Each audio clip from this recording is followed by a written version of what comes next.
do you guys usually generally issue like a standard term sheet that's like standard industry rates, and or what should the founder, like when I look at the term sheet, what should I be looking for? Like what are the top 3 things that I should be looking for as a founder that are the most important for me to either have more control or get more equity or something like that?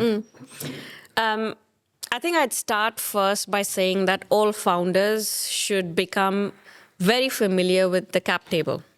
So this is basically the share register. You know who has how much, what happens if you take new capital, what is an ESOP pool, what would happen if you increase the ESOP pool, just the mechanics of how the cap table works.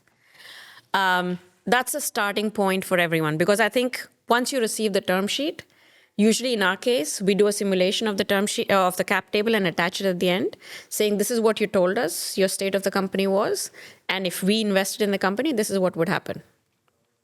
So you save us some money on the lawyers. Sorry? So you save us some money on the lawyers. I think initially, I think it's good practice. Yeah.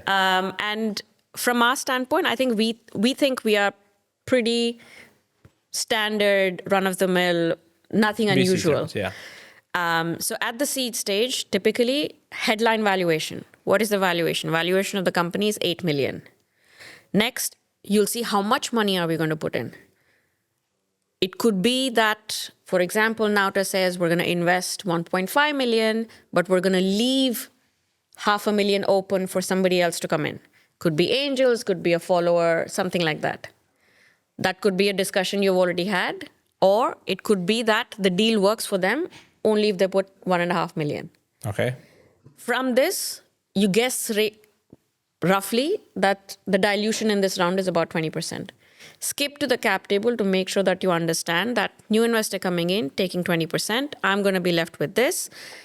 The other pieces which are quite relevant to look at is, and understand before you raise your first round of capital, is about just the share classes. So we're creating a new class of shares when you're raising capital.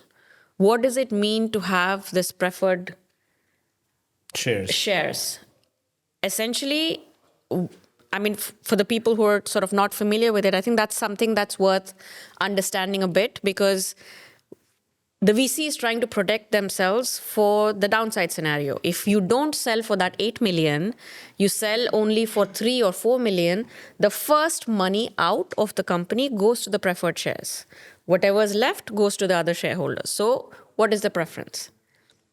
1x non-participating is standard. Okay. If you get to a stage where, I don't know, some lot of complicated things have happened, at the seed stage, unusual. You might see 2x. You might see 3x. So 1 or 2x. 1x is 1x, nothing more than that. Everything else is not desirable. Okay, nice. So I would say those are probably the top things to look for, but there would be other things about board directors. How do they want the board to be set up? About the ESOP pool, like I said, if you want to top up the ESOP pool. Those would all be the headline terms in the term sheet.